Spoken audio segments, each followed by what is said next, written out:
जो भी ट्रांसफर्स हैं हमारे जो बीमार पुलिसकर्मी हैं उनको यदि कहीं दूरस्थ पदस्थापित हैं और चाहते हैं कि हम ऐसे जगह पे स्थानांतरित हो जाएं जहां पर मेडिकल सुविधा अच्छे ढंग से उपलब्ध है, तो उनका हम लोग प्रत्येक 3 माह पर निरंतर रूप से उनका हम लोग कमेटी के माध्यम से स्थानांतरण कर दे रहे हैं। तो किसी प्रकार की इस प्रकार के पुलिसकर्मी जो बीमार हैं कहीं और वहाँ ट्रीटमेंट की सुविधा नहीं है, तो ऐसी शिकायतें नहीं आ रही है। और कल्याण के अच्छे कार्य करने से अभी एसोसिएशन के जो सदस्यगण हैं वो दिखते नहीं है कहीं पुलिस मुख्यालय में। बहुत हम देखे हुए महीनों हो गए, तो आवेदन लेकर के घूमते रहते थे कार्यालय से कार्यालय। तो ये समय पर ये सभी कार्य निष्पादित कर देने से एसोसिएशन के सदस्यों का धंधा ही खत्म हो गया। नमस्कार, आप देखना शुरू कर चुके हैं लाइव सिटीज को। मेरा नाम अभिषेक है। बिहार में पुलिसकर्मियों के ट्रांसफर पोस्टिंग को लेकर बिहार के डीजीपी विनय कुमार ने मंच से बड़ा ऐलान किया है। बिहार में पुलिसकर्मियों के ट्रांसफर पोस्टिंग को लेकर बड़ा ऐलान किया गया है। आपको बता दें कि जो पुलिसकर्मी बीमार है, गंभीर रूप से बीमार है, उनके ट्रांसफर पोस्टिंग को लेकर 3 महीने में कमेटी फैसला ले रही है और अब चक्कर लगाने नहीं पड़ रहे हैं। क्या कुछ कहा है बिहार के डीजीपी विनय कुमार ने, पहले आप वो सुनिए। आज का दिन अत्यंत ही गौरव का दिन है कि माननीय मुख्यमंत्री महोदय आज दूसरी बार इस सभागार में एक बार गृह मंत्री के तौर पर इसी तरह के कार्यक्रम में उपस्थित होकर हम लोगों का गौरव और सम्मान वर्धन किए थे। और यह दूसरा मौका है जब माननीय मुख्यमंत्री के तौर पर आज उपस्थित होकर इस सभागार में पूरे पुलिस परिवार के जो हम सदस्यगण हैं यहाँ पर उपस्थित, उनको एक प्रेरणा और ऊर्जा के रूप में आज यहाँ उपस्थित हैं। जैसा कि एआईजी इंस्पेक्शन ने बताया, एआईजी वेलफेयर ने बताया कि लगभग 2 वर्ष होने को है इस एमओयू के साइन हुए बैंक ऑफ बड़ौदा के साथ।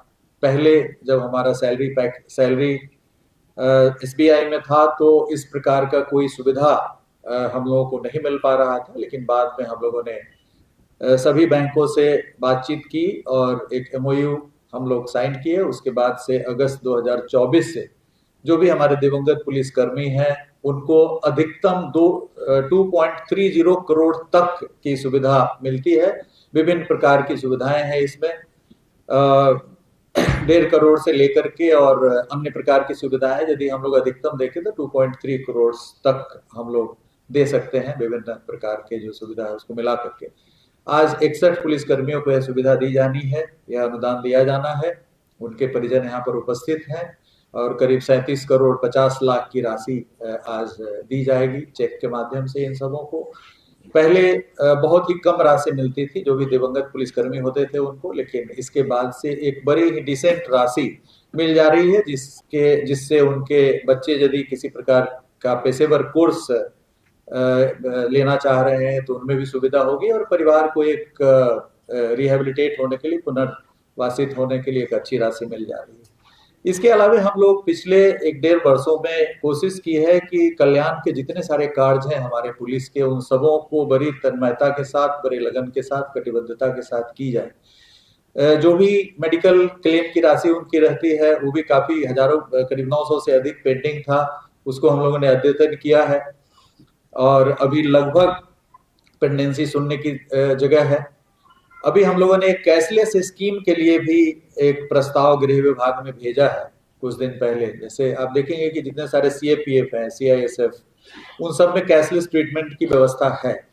अभी जब हमारे पुलिसकर्मी गंभीर बीमारी से ग्रसित होते हैं तो इमीडिएटली वो चले जाते हैं Tata cancer institute, Tata memorial institute या जितने प्रतिष्ठित संस्थान हैं देश भर में, वहां जाते हैं। वहां लाखों रुपया उनका खर्च होता है। जैसे कैंसर की बीमारी से यदि कोई ग्रसित है तो अभी 50 लाख तक की राशि उनको व्यय करना पड़ता है और फिर उसकी प्रतिपूर्ति में कई वर्ष लग जाते हैं, 2-2, 3-3 वर्ष लग जाते हैं, क्योंकि प्रारंभ में जो पूरा परिवार है वो उसकी चिकित्सा में लगा रहता है, उसको फुर्सत नहीं रहता है कि बिल प्राप्त करके और उचित माध्यम से यहाँ भेजे, तो उसमें काफी समय लगता है। और उस बीच में परिवार कर्ज लेकर के, एग्जॉर्बिटेंट इंटरेस्ट रेट पर कर्ज लेकर के और उसके बाद इलाज कराता है और बाद में उसकी प्रतिपूर्ति हम लोग कर पाते हैं।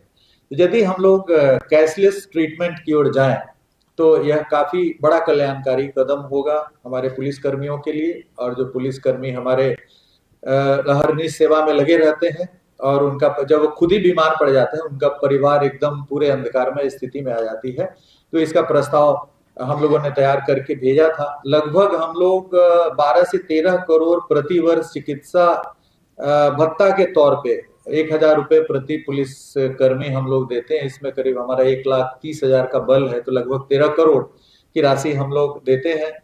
उसके बाद इसमें 130 करोड़ की राशि लगती है। उसके बाद फिर 12 से 13 करोड़ 15 करोड़ तक हम लोग प्रतिपूर्ति देते हैं। तो साल में लगभग 1.5 से 250 करोड़ हम लोग इस मद में किसी न किसी माध्यम से इनको दे रहे हैं।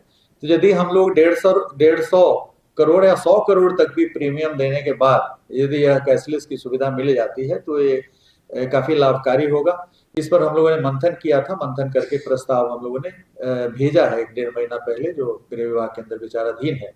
इसके अलावे जो भी ट्रांसफर्स हैं, हमारे जो बीमार पुलिसकर्मी हैं, उनको यदि कहीं दूरस्थ पदस्थापित हैं और चाहते हैं कि हम ऐसे जगह पे स्थानांतरित हो जाएं जहां पर मेडिकल सुविधा अच्छे ढंग से उपलब्ध है, तो उनका हम लोग प्रत्येक 3 माह पर निरंतर रूप से उनका हम लोग कमेटी के माध्यम से स्थानांतरण कर दे रहे हैं। तो किसी प्रकार की इस प्रकार के पुलिसकर्मी जो बीमार हैं कहीं और वहाँ ट्रीटमेंट की सुविधा नहीं है, तो ऐसी शिकायतें नहीं आ रही है। और कल्याण के अच्छे कार्य करने से अभी एसोसिएशन के जो सदस्यगण हैं वो दिखते नहीं है कहीं पुलिस मुख्यालय में। बहुत हम देखे हुए महीनों हो गए। तो चूंकि वो आवेदन लेकर के घूमते रहते थे कार्यालय से कार्यालय, तो ये समय पर ये सभी कार्य निष्पादित कर देने से एसोसिएशन के सदस्यों का धंधा ही खत्म हो गया। तो कल्याण के कार्य समय पे हो जा रहे हैं। एक स्कूल की व्यवस्था करनी है और लगभग हमारा जो पुलिस रिलीफ वेलफेयर फंड है उसमें करीब 130 करोड़ है कमल जी, आई थिंक 130 करोड़ के लगभग राशि है। हम लोगों ने विचार किया था कि एक बहुत ही अच्छा बेहतरीन विद्यालय राज्य स्तर पर एक पुलिस वेलफेयर फंड में भी 130 करोड़ है, उसे भी हम लोग बना सकते हैं। राज्य सरकार के द्वारा प्रदत्त राशि मिलेगी तो उससे भी हम एक उच्च स्तरीय विद्यालय यहाँ पे यदि स्थापित कर दें और उसकी कैपेसिटी कम से कम 1,000 रखें, तो हमारे पुलिसकर्मी जो दूरस्थ क्षेत्रों में जहाँ पे स्कूल की सुविधा नहीं है वहां पर उनको दिक्कत होती है, तो यहाँ पे नामांकन करा करके अपने परिवार को पटना में रख करके वहाँ मुक्त रूप से एकदम अपनी सेवा दे सकते हैं। तो यह भी विचाराधीन है। इसके लिए भी एक प्रस्ताव गठित हुआ है। इसके अलावा जिला स्तर पर भी पुलिस केंद्र में माननीय मुख्यमंत्री महोदय का सुझाव था जिस पर हम लोग आगे की कार्रवाई कर रहे हैं।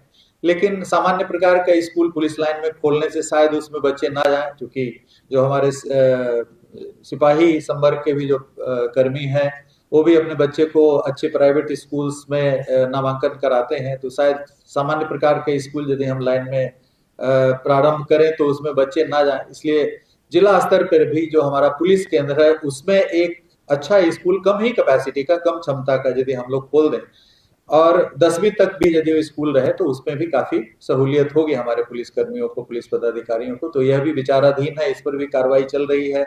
इसके अलावा प्रत्येक जिले में एक जो हमारा पुलिस अस्पताल है काफी जीर्ण शीर्ण और मृतप्राय स्थिति में है, उसको भी उत्क्रमित करके उसको प्राइमरी हेल्थ सेंटर का दर्जा दिलाने के लिए भी प्रस्ताव हम लोग भेज चुके हैं। वो ऐसा हो जाने से डॉक्टर का पदस्थापन नियमित रूप से होते रहेगा, तो जो छोटी मोटी बीमारियां हैं, छोटी मोटी समस्याएं मेडिकल की है, उसमें दिक्कत नहीं होगी। तो कल्याण के सभी प्रकार के कार्यों को पुलिस मुख्यालय के द्वारा काफी समय पर और काफी तत्परता से की जा रही है। जो बैठक है पुलिस रिलीफ वेलफेयर फंड से जो हम लोग शिक्षा कोष के रूप में जो बच्चों को शिक्षा के लिए हम लोग अपनी ओर से देते हैं, और अन्य जो चिकित्सा में यदि वो तुरंत जाते हैं कहीं इलाज कराने के लिए तो depending on the nature of disease हम लोग 25,000, 50,000, 1 लाख तक इमीडिएटली दे देते हैं।